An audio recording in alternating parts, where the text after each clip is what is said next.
everyone. I'm here today to answer this question. I'll let you read it.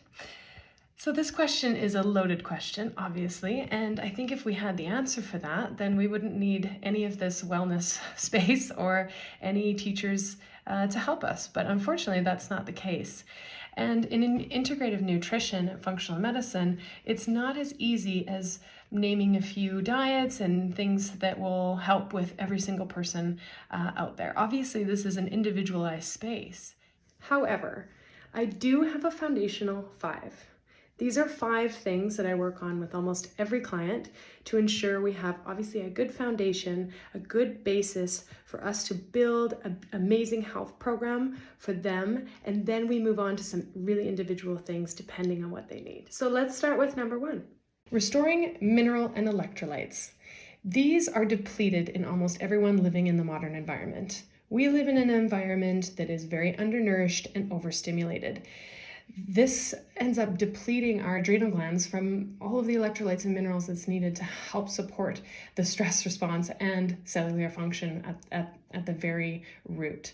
Most specifically, the mitochondria, these energy producers, the nervous system, the adrenal glands, and the detoxification systems, including the liver, gallbladder, and lymph, among obviously all other systems.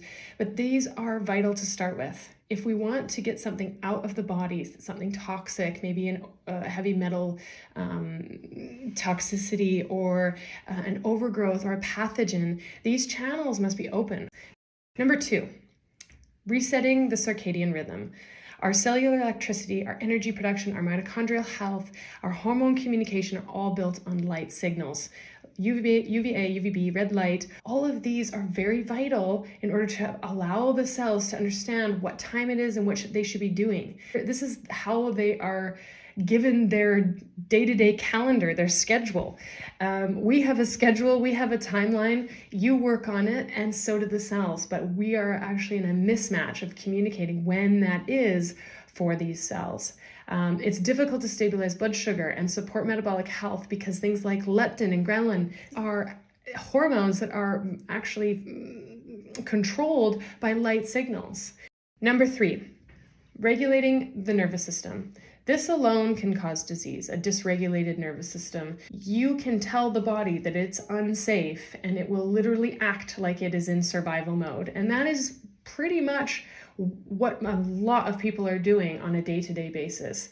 We're getting signals from the light that we are in panic. We get signals from our brains that we are in survival, that we're in famine, that we need to be fasting, we need to be doing this, we need to be doing all of these things, when we really need to learn how to regulate and be mindful that that's a dysregulated nervous system. This is a major contributor to gut issues. Specifically, a dysregulated stress response can lead to dysbiosis and increased membrane permeability, aka leaky gut. Number 4, eating dense nutrition, whole foods.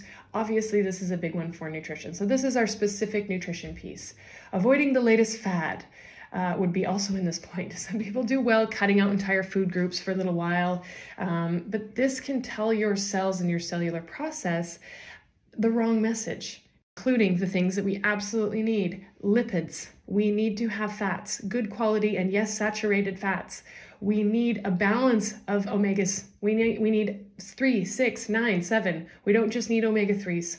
We need amino acids, we need protein. We need to be able to break down that protein. So that goes back up into nervous system regulation. We need a good gut in order to break down those amino acids. Number 5, having purpose. People don't realize that it's not just their diet, it's not just the sunshine that they get, which are huge components. They are usually one of the most important people in their family. A vital piece of the family story and of the family connection. This fulfills that purpose, whether they have a purpose to be a caring grandmother for a grandchild, or whether they are just an important part of the meals, or whether they are an important part of their community. I believe this is true living and true health. I hope that was helpful for you. Those are my foundational 5. Bye.